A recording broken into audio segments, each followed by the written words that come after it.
우리 찬송가 289장 같이 부르겠습니다. 289장입니다. 주 예수 내 맘에 들어와 계신 후 변하여 새 사람 되고,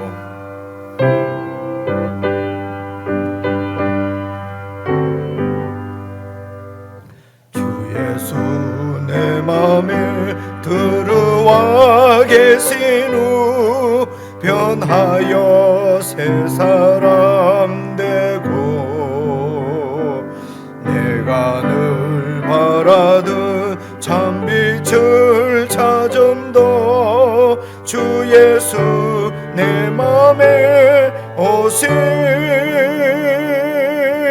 주 예수 내 맘에 오신, 주 예수 내 맘에 오신, 물밀던 내 맘에 기쁨이 넘치무, 주 예수 내 맘에 오신, 주 예수 내 맘에 들어와 계신 후 망령된 행실을 끊고, 머리털보다도 더 많던 내 죄가 눈보다 더 희어졌네. 주 예수 내 맘에 오신, 주 예수 내 맘에 오신, 물밀던 내 맘에 기쁨이 넘치무, 주 예수 내 맘에 오신, 내 맘에 소망을 든든히 가지무, 주 예수 내 맘에 오신, 의심의 구름이 사라져버림도 주 예수 내 맘에 오신, 주 예수 내 맘에 오신, 주 예수 내 맘에 오신, 물밀던 내 맘에 기쁨이 넘치무, 주 예수 내 맘에 오신, 사망의 엄침한 골짜기 가다가 밝은 빛 홀연히 보고, 저 멀리 하늘문 환하게 보임도 주 예수 내 맘에 오신, 주 예수 내 맘에 오신, 주 예수 내 맘에 오신, 물밀던 내 맘에 기쁨이 넘치무, 주 예수 내 맘에 오신, 내가 저 천성에 올라가 살기는 주 예수 내 맘에 오신, 천성에 올라가 주님을 뵈리니 그 기쁨 비길 데 없네. 주 예수 내 맘에 오신, 주 예수 내 맘에 오신, 물밀던 내 맘에 기쁨이 붙임은 주 예수 내 맘에 오시. 아멘. 하나님 아버지, 그리스도를 저희들에게 주셔서 그리스도 안에서 완전히 하나님의 백성으로 새롭게 창조해 주신 구원의 은혜를 이 시간도 감사를 드립니다.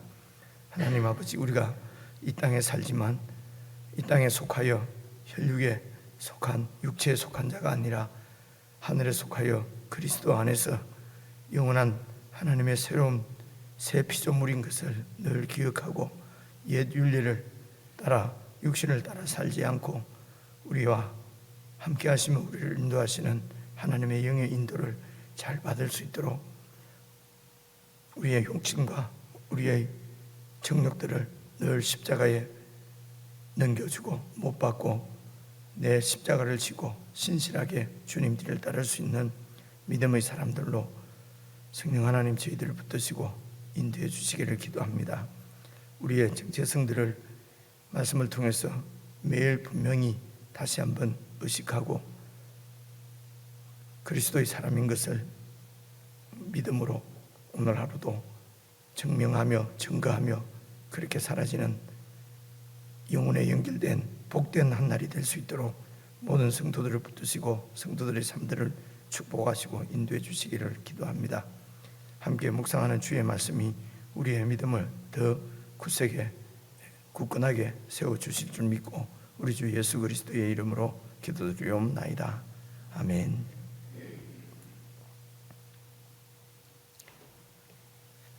우리 하나님 말씀은 오늘 갈라디아서 마지막 부분입니다. 6장 11절부터 18절까지입니다.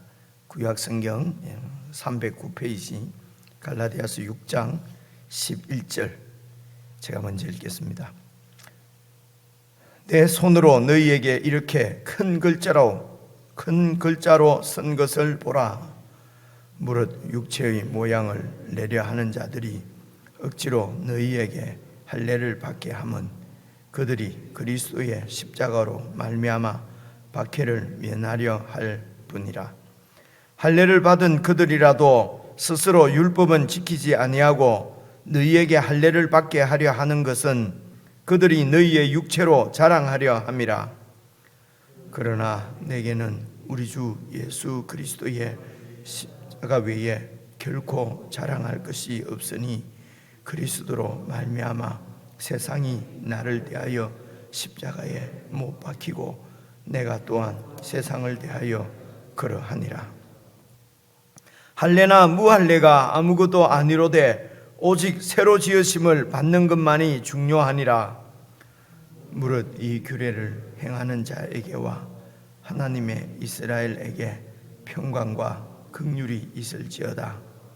이후로는 누구든지 나를 괴롭게 하지 말라. 내가 내 몸에 예수의 흔적을 지니고 있노라. 형제들아, 우리 주 예수 그리스도의 은혜가 너희 심령에 있을지어다. 아멘. 이제 마지막 부분은 여러분 결론은 늘 이렇게 지금 6장까지 계속 논한 이 복음의 다시 한번 그 복음을 요약해서 결론적으로 이렇게 말씀하는 거니까 지금까지 쭉 이렇게 살펴본 것을 오늘 잘 정리를 할 수가 있습니다. 그러니까 그래서 오늘 이제 마지막 부분 어떤 글이든지 이제 첫 부분과 마지막 부분이 이렇게 글을 쓸 때는 첫 부분에 서론 부분에서 내가 이제 이런 이야기를 할 것이다. 그리고 마지막에 그 이야기는 바로 이것이다. 이렇게 하는 것이기 때문에 여러분 중간에 우리가 좀 많은 이런 이 복음의 사실들을 우리가 계속 읽어왔는데요. 사실은 좀 복잡할 수도 있고 어떻게 보면은 계속 같은 이야기를 해왔지 않습니까? 그래도 이제 이게 여러 번 이런 것을 읽고 또 묵상을 하고 경험을 하고 이렇게 해야 내 속에 이제 남거든요. 근데 어쩌면 이제 이렇게 쭉 이렇게 아무리 좀 자세하게 읽고 묵상을 한다 해도 사실 우리 그 느낌에 기억이 잘 남아 있지 않은 것 같은 이제 그런 느낌이 들 수가 있습니다. 그래서 이제 오늘 결론 부분을 우리가 잘 이렇게 정리를 하면은 지금까지 쭉 이렇게 읽어온 복음의 내용이 이제 이 내용이기 때문에 우리가 더 잘 정리를 할 수 있을 것 같습니다. 그렇게 해서 이제 오늘 갈라디아서를 이제 끝내게 되는데요. 이제 11절을 보시면은 이제 바울이 내 손으로 너희에게 갈라디아 교회 너희에게 이렇게 큰 글자로 쓴 것을 보라. 그 당시에는 주로 이렇게 대피를 뭐 이렇게 했다고 그러네요.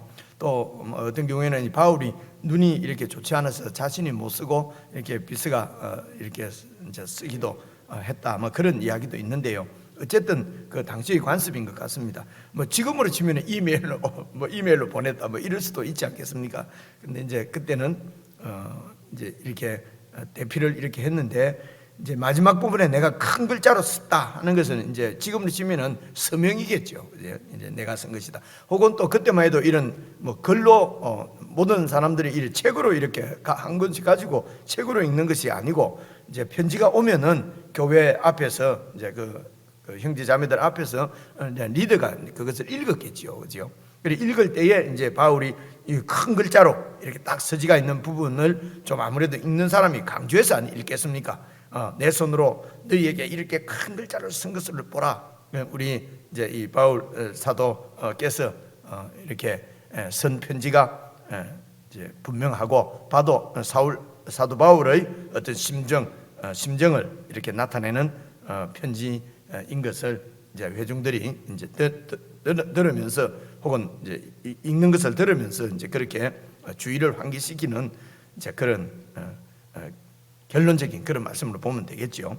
그래서 12절 보시면은요, 지금까지 논의한 이제 복음에 관한 것은 이제 이런 내용입니다. 무릇 육체의 모양을 내려 하는 자들이 억지로 너희에게 할례를 받게 함은 그들이 그리스도의 십자가로 말미암아 박해를 면하려 함 뿐이라. 그러니까 이게 할례를 이제 받아야 된다고 그렇게 주장을 하는 이제 그 교사들, 그래서 교회에 이제 이렇게 큰 풍랑을 이렇게 일으킨 것이 바로 할례를 받아야 된다는 것이죠. 그래서 이제 처음부터 그런 말씀 드렸습니다만은 교회가 그것 때문에 이렇게 나누어지는 것보다 아니 우리가 예수 믿고 지금 구원받고 하나님을 섬기고 있는데 뭐 할례가 그렇게 옛날에 이렇게 하나님의 백성의 표지이고, 그리고 그 당시에도 유대인들이 디아스포라라 그러거든요. 디아스포라들이 여러 이제 흩어져서 살면서 이제 그들은 이렇게 그 심판을 받아서 약속의 땅 가나안 땅을 떠난 것 아닙니까, 그죠? 그래서 이 유대인들의 입장에서 보면은 이 타지에 이렇게 와서 사는 것 자체가 언약을 벗어난 아주 이 심판으로 그렇게 느껴지지 않겠습니까?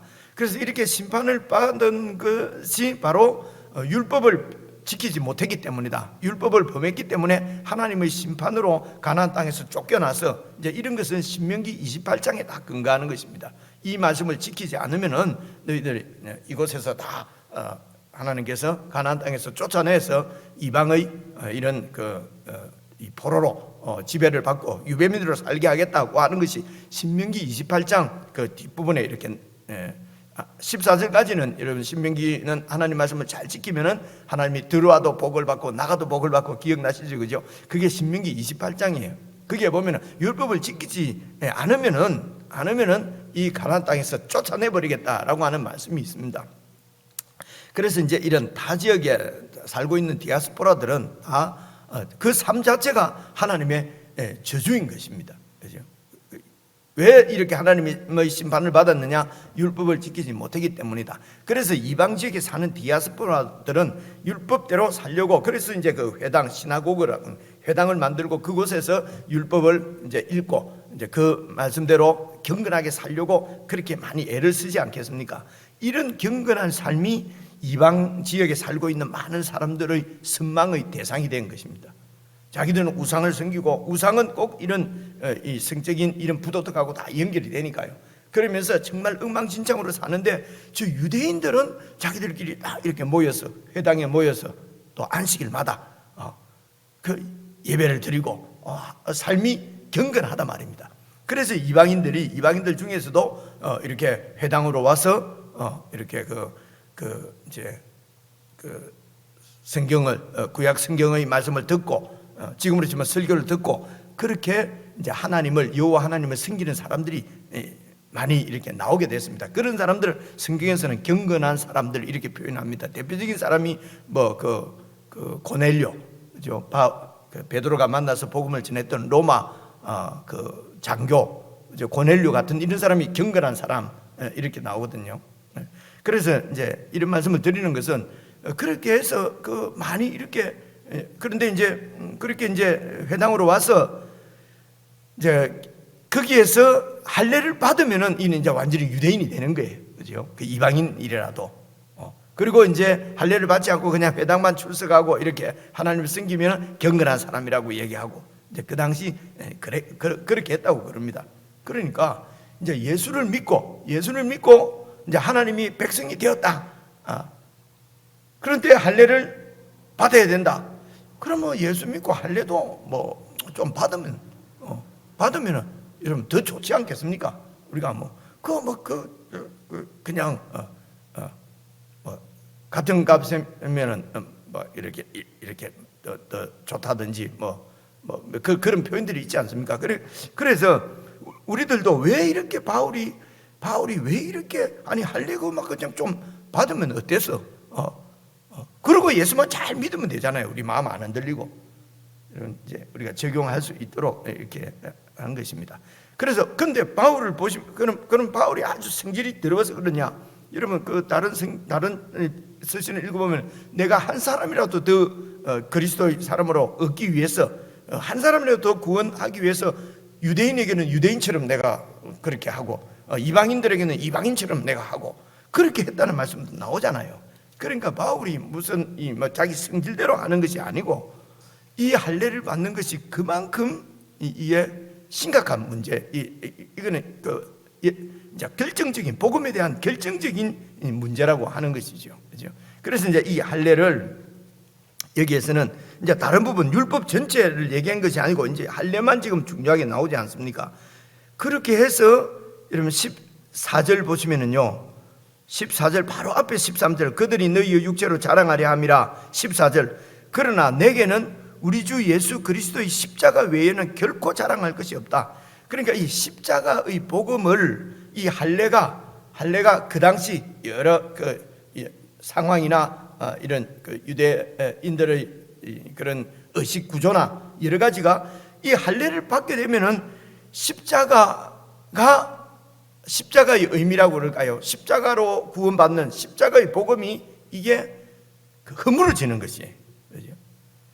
그래서 지금 이 할례를 받아서는 안 된다고 이렇게 강하게 얘기하는 것은, 이 복음의 중심은 예수 그리스도십니다. 예수 그리스도가 그냥 예수 그리스도의 십자가에서 죽으시는 이런 그리스도로부터 오는 은혜에서 떨어진 자다. 은혜하고는, 그리스도의 은혜하고 관계 없어진다는 것입니다, 이 할례를 받게 되면.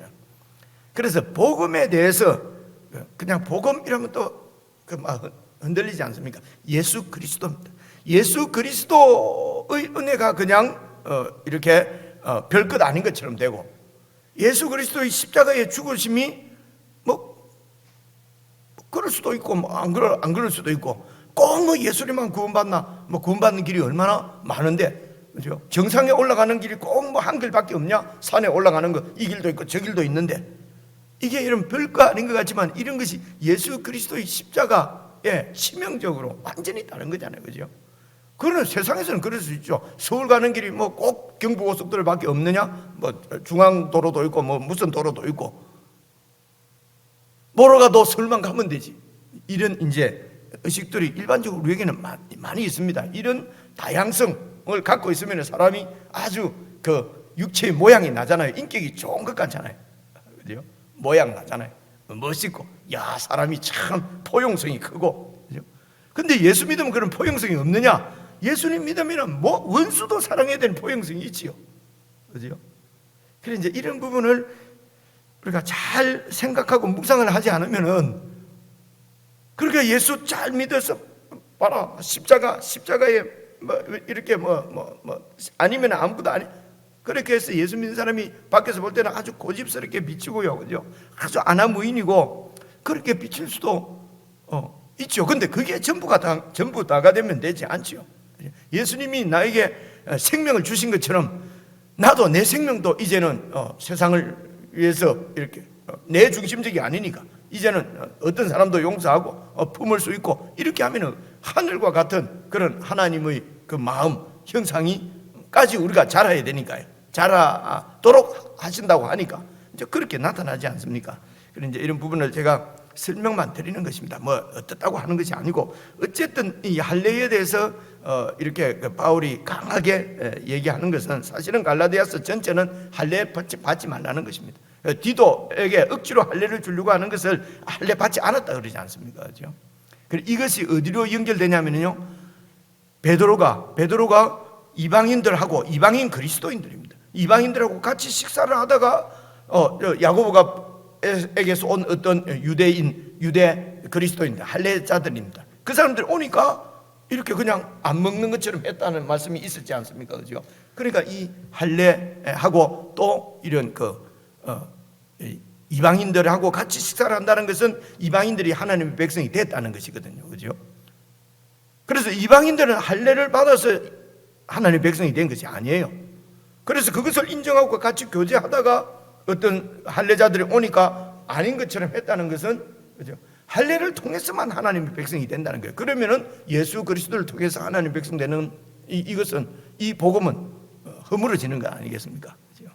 이렇게 연결이 된다. 그래서 이방인들과 같이 교제하는 것을 안 하는 것처럼 하는 외식을, 그러니까 율법 때문에, 할례 때문에 위선을 하게 된다는 것입니다. 그래서 이제 이 할례를 이제 17절 보십시오. 이 이후로는 누구든지 나를 괴롭게 하지 말라. 내가 내 몸에 예수의 흔적을 지니고 있노라. 이 흔적이, 이제 이 흔적이라는 게 그 당시 노예들은 주인들이 이건 내 노예다 그러면서 이렇게 이렇게 뭘 찍어놨대요. 그렇죠? 자, 그런 게 이제 흔적인데요. 유대인들이 하나님의 백성이라고 하는 흔적은 바로 그 육체에 그 칼을 댄 그 할례입니다. 근데 바울도 이 할례를 받은 유대인이잖아요. 근데 나에게 있어서 하나님 백성의 표시는 그런 육체적인 흔적이 아니라 예수의 흔적이 나에게 있다는 것입니다. 그죠? 그래서 물론 이 예수의 흔적을 바울이 복음을 전하다가 복음 때문에 받는 핍박, 그리고 복음 때문에 이렇게 40에 하나를 감한 매를 갖다가 몇 번 맞고 죽다가 살아난 일도 여러 번 있고, 그러니까 몸에 어떤 핍박으로 인한 이런 상처들도 있지 않겠습니까? 그죠? 이제 그런 것들을 흔적이라고 하지 않았을까 하는데, 이제 꼭 그것보다도 정말 이제 이 예수님을 믿는 이 복음을 지키다가 여러 가지 고난을 당하기도 하고, 그 고난 가운데서 예수님이 함께 하심으로 또 이런 구원의 은혜를 경험하는 그런 은혜들도 있지 않겠습니까? 이런 예수님과의 어떤 생생한 인격적인 어떤 이런 소위 말하는 어떤 이 삶의 예수 믿는 삶의 어떤 체험, 경험, 이런 것들을 말하는 것 아닐까 그렇습니다. 그래서 이게 이제 이 흔적이 어떤 흔적이냐면요, 그게 이제 여러분 15절을 보시면요, 할례나 무할례나, 할례를 받았냐 무할례를 받았냐, 이런 것은 아무것도 아니고 그거는 중요한 문제가 아니고요. 그래서 아무것도 아닌 문제를 중요하게 생각하면은 진짜 중요한 것을 놓치게 된다는 것입니다. 그렇죠? 우리가 늘 말하는 비본질적인 것에다가 막 이렇게 그렇게 하면은 본질을 놓치게 됩니다. 요즘도 세상은 늘 그러잖아요. 무슨 문제가 딱 제기가 되면은 여러분 그 나한테 불리한 그 문제를 이렇게 이제 없애려고 하면은 별로 그거하고는 관계없는 일을 가지고 막 얘기를 하잖아요. 제가 지금 현재 정치판 얘기하는 것입니다. 이렇게 해서 그냥 소위 말해서 그냥 물타기 이래 갖고 쓱 없어지는 것이 세상에는 그걸 잘하면 유능하다 그러거든요. 마찬가지입니다. 그래서 진짜 중요한 것을 놓치는 것이 별로 중요하지 않는 것 가지고 자꾸 이야기를 하면 중요한 것을 놓친다는 것이죠. 그래서 할례나 무할례는 아무것도 아니고 오직 새로 지으심을 받는 것, 이 말은 새 창조 되는 것. 하나님께서 그리스도 안에서 우리를 새로운, 그러니까 조금 고치고 조금 이렇게 뭐라 그러나 개선하고 조금 인격을 수양하고 이런 것이 아니고요, 완전히 새로운 사람으로 이렇게 창조한다는 것입니다. 여러분, 그게 그리스도인입니다. 이게 여러분 안디옥에서도요, 처음에 안디옥의 그리스도인이라는 말은요, 그 당시 로마의 이런 지배 가운데 있을 때 말입니다. 이 유대인들은 독특합니다. 유대인 말고는 다 이방인이에요. 그죠? 그래서 이제 그 세상 정치하는 사람들이 통치하는 정부가 말입니다. 유대인 그리고 비유대인 이렇게 딱 나누어서 무슨 이렇게 행정 뭐 이런 것도 다 처리하고 이제 그래 했을 것 아닙니까? 그죠? 그런데 안디옥에서 이게 그렇게 나눌 수 없는 일이 생긴 거예요. 그 어떤 집단은 보니까 유대인하고 그 이방인들이 막 섞여 있는 거예요. 그죠? 그래 이게 새로운 인류, 완전히 새로운 인류인 거예요. 그냥 인류는 무조건 유대인과 비유대인으로 나누었는데 지금 이 안디옥에 유대인하고 비유대인하고 섞여 있는 그룹이 있으니까 새로운 인류란 말입니다. 새롭게 나타난 인류예요. 이게 그리스도. 그게 어떻게 유대인과 비유대인이 함께 할 수 있는가? 그리스도 안에서. 그래서 이 사람들을 그리스도인이라고 부르는 거지요. 그러니까 여러분, 예수 믿는 사람은 새로운 인류입니다. 이런 정체성, 성경을 통해서 그냥 똑같이 이렇게 살고 있어도, 똑같이 내가 세상에 있어도 이런 아담의 후손으로 내려온 그 인류가 아니고 새롭게 출현한 인류가 바로 교회입니다. 여러분, 그리스도입니다.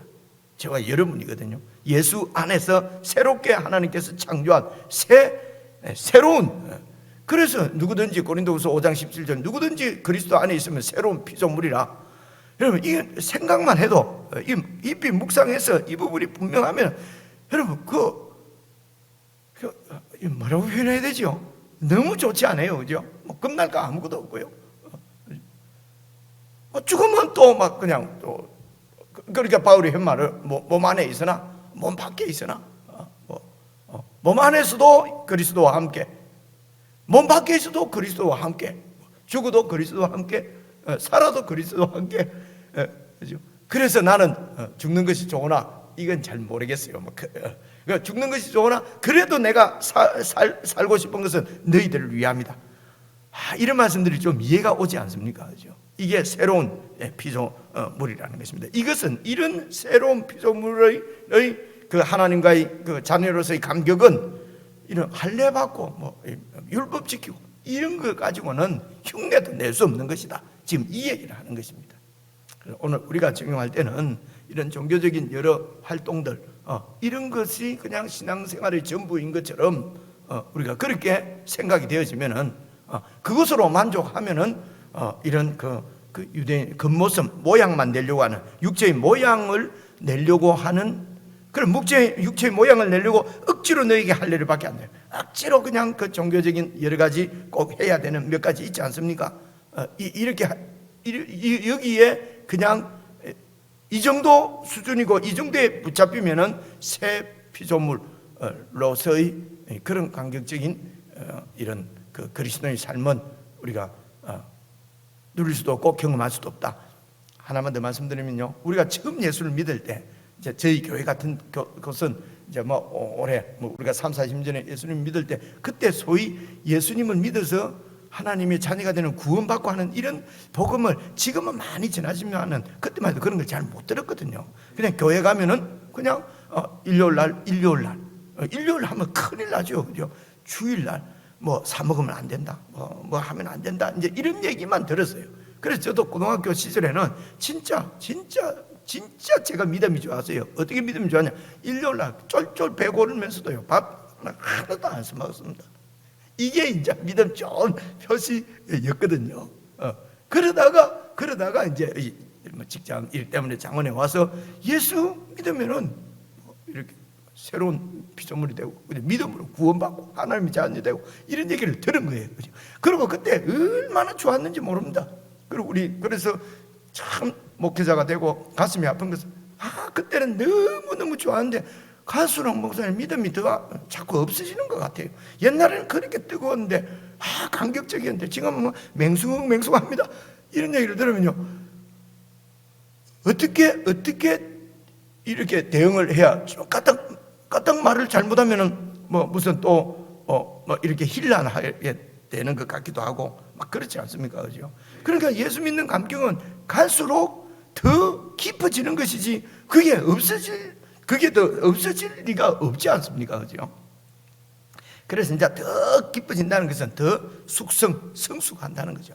그래서 처음 믿을 때는 너무 좋았지만은 이제는 그 좋은 것을 주신 하나님의 마음을 알아가고 예수 그리스도의 형상을 점점 이루어 가면은 그 하나님의 마음으로 그리고 하나님의 마음으로 나를 다시 보고 이웃을 보고 세상을 보고 교회를 보고 불신 세계를 바라보고 할 때 아들을 보내지 않으면 안 될 만큼의 그 아버지의 마음까지도 우리에게 다 전해오고 제가 상상으로 말씀드리는 겁니다. 그래서 십자가구나 이렇게 되면 이게 막 처음에 믿을 때 막 이렇게 막 좋아서 펄쩍펄쩍 뛰는 그것을 계속 갖고 있으면 어떡하겠어요, 그죠? 거기서 이제 깊이 들어가야 되는데 그거 없어졌다고. 그때는 너무 좋았는데 이러면 애기로 돌아가겠다는 겁니다. 그것도 지금 이 율법으로 할례로 돌아가는 그렇게 적용을 할 수가 있겠죠, 그죠? 그렇습니다. 이제 이런 생각을 가지고 12절만 제가 13절만 설명을 하고 마치겠습니다. 무릇 육체의 모양을 내려고 하는 것이다. 이것은 깊이 하나님의 백성으로서의 그 은혜나 삶을 누리려고 하는 것이 아니다. 그래서 억지로 너에게 할례를 받게 하는 것은 그 당시에는요, 현실적으로 그리스도의 십자가 때문에 받는 박해를 면하려고 하는 것이다. 유대인들이요, 이 그리스도인들의 박해를 그때 AD 40년 이때는 심하게 했거든요. 그죠? 그러니까 자기들의 믿음이 무너지니까. 그래서 예수 믿는 사람을 심하게 박해를 했는데 할례만 받아버리면 박해도 없고 너무 좋잖아. 이런 것도 우리 마음에 있지 않습니까? 내가 마음으로 예수만 믿으면 되지. 그래서 오만 뭐 이렇게 다 그냥 할 거 다 해버리고, 그죠? 이렇게 그것은 박해를 피하려고 하는 것뿐이다. 십자가 때문에 받는 박해를 피하. 우리가 예수 믿는 것 때문에 막 받는 박해가 싫어서 그냥 안 믿는 것처럼 뭐 이렇게 다 해버리는 거랑 마찬가지입니다. 그리고 13절입니다. 할례를 받은 그들이라도 스스로 율법은 지키지 않고 할례만 받았지. 그런데 할례를 받으면은 율법을 지켜야 되는데 율법을 그들이 못 지키는 것은 이미 역사적으로 판정이 난 거죠. 율법을 지키지 못했어요. 그죠? 그래서 자기들은 할례를 받고도 율법을 지키지 않으면서, 근데 너희에게 자꾸 할례를 받으라고 하는 것은 할례를 받으면은 율법을 지켜야 될 의무를 지게 되는 것인데, 이것이 3장 4장에서 한 말이잖아요. 그죠? 근데 할례를 너희에게 받으라고 하는 이유는 뭡니까?